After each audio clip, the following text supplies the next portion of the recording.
हाँ मित्रों, मैं एक बार फिर से गुरुजी उपस्थित हूँ। चलते हैं बिना समय गंवाए TRE 4 की तैयारी करते हैं। 1 नंबर से,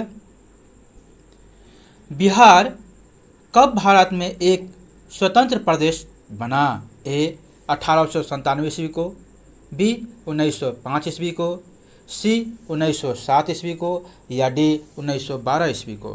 तो इसका आंसर डी है 1912 ईस्वी को। अब चलते हैं, इसके विस्तार से जानते हैं। 22 मार्च 1912 ईस्वी को बंगाल के विभाजन के बाद बिहार राज्य अस्तित्व में आया था।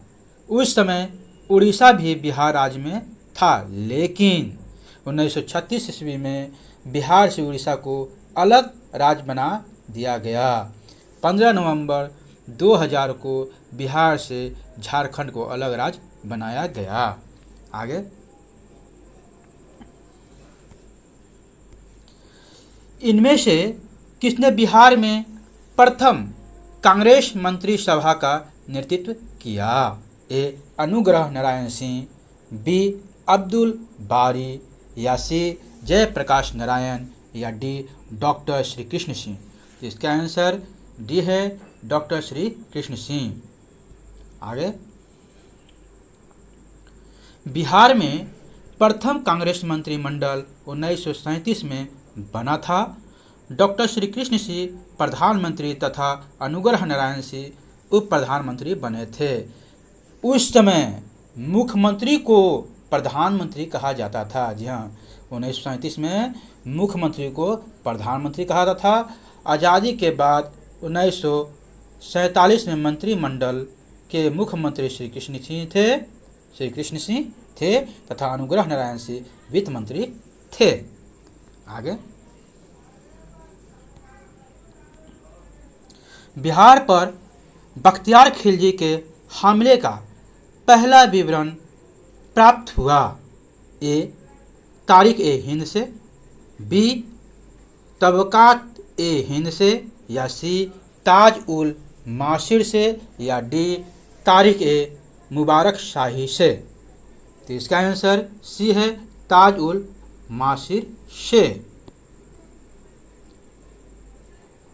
ताज उल मासिर नामक ग्रंथ की रचना हसन निजामी ने की थी।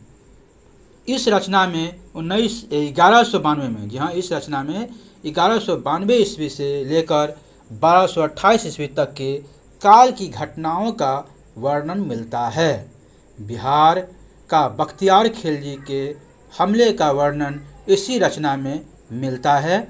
बख्तियार खिलजी ने 1203 ईस्वी में बिहार पर जीत हासिल करते हुए नालंदा विश्वविद्यालय को नष्ट कर दिया था। आगे, डच ईस्ट इंडिया कंपनी ने किस वर्ष अपनी फैक्ट्री पटना में स्थापित की? जी हाँ, डच ईस्ट इंडिया कंपनी ने किस वर्ष अपनी फैक्ट्री पटना में स्थापित की? ए 1601 ईस्वी में, बी 1632 ईस्वी में, या सी 1774 ईस्वी में, या डी 1651 ईस्वी में। तो इसका आंसर बी है 1632 ईस्वी में। डच ईस्ट इंडिया कंपनी ने सर्वप्रथम 1632 ईस्वी में पटना कॉलेज के उत्तरी इमारत में डच फैक्ट्री की स्थापना की थी। यहाँ से इनकी मुख्य रुचि चीनी, सोडा, सूती वस्त्र, अफीम आदि के व्यापार में थी। सोडे के एकाधिकार को लेकर फ्रांस, डच तथा अंग्रेजों में विवाद होते रहे।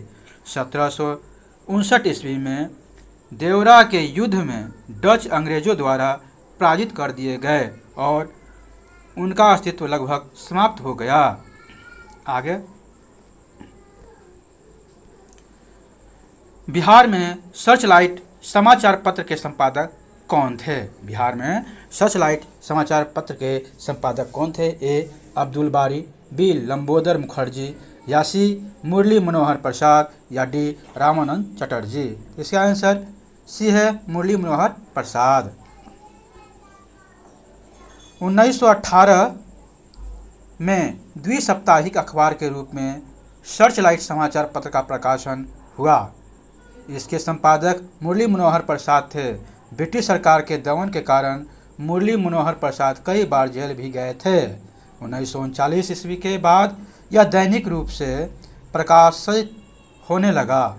1986 ईस्वी में इसका प्रकाशन बंद हो गया।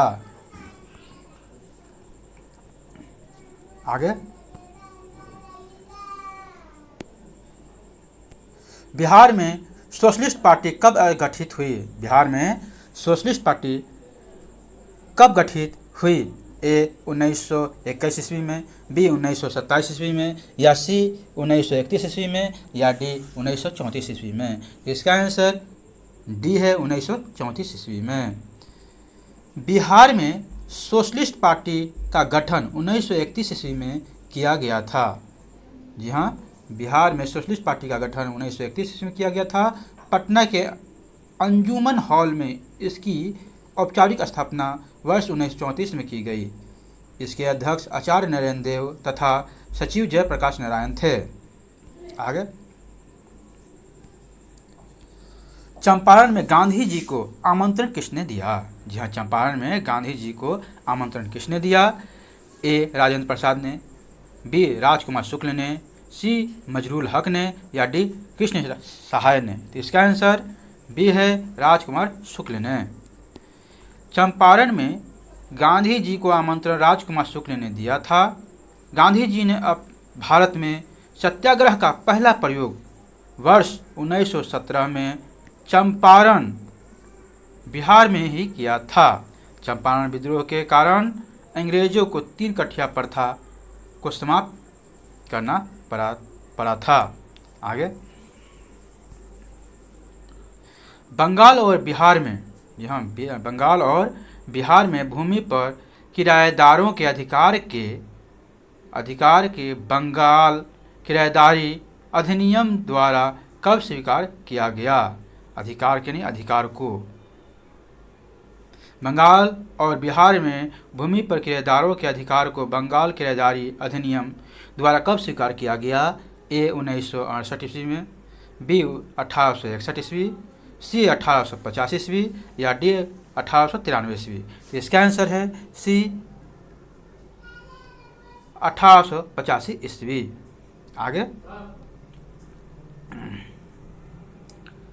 बंगाल और बिहार में किराएदारों के अधिकारों को परिभाषित करने के लिए वर्ष 1985 में बंगाल किराएदारी अधिनियम बंगाल टेनेंसी एक्ट लाया गया। ब्रिटिश सरकार इस एक्ट के माध्यम से जमींदारों की जमीन के लिए कैरियर संबंधी अधिकार को सुनिश्चित करना चाहती थी। आगे, निम्नलिखित में से किसने सन 1931 में, फिर सुन लीजिए, निम्नलिखित में से किसने सन 1931 ईस्वी में बिहार समाज पार्टी का गठन किया? जी हाँ, बिहार समाज पार्टी का गठन किया। ए फूलन प्रसाद वर्मा, बी स्वामी योगानंद, सी नरहरि पारखी, या डी दादा भाई नौरोजी? इसका आंसर ए है फूलन प्रसाद वर्मा।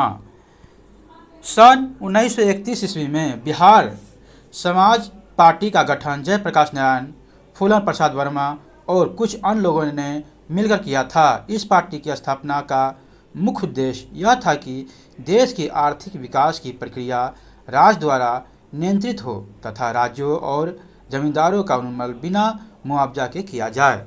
आगे, बिहार में लोकसभा सीटों में कुल सीट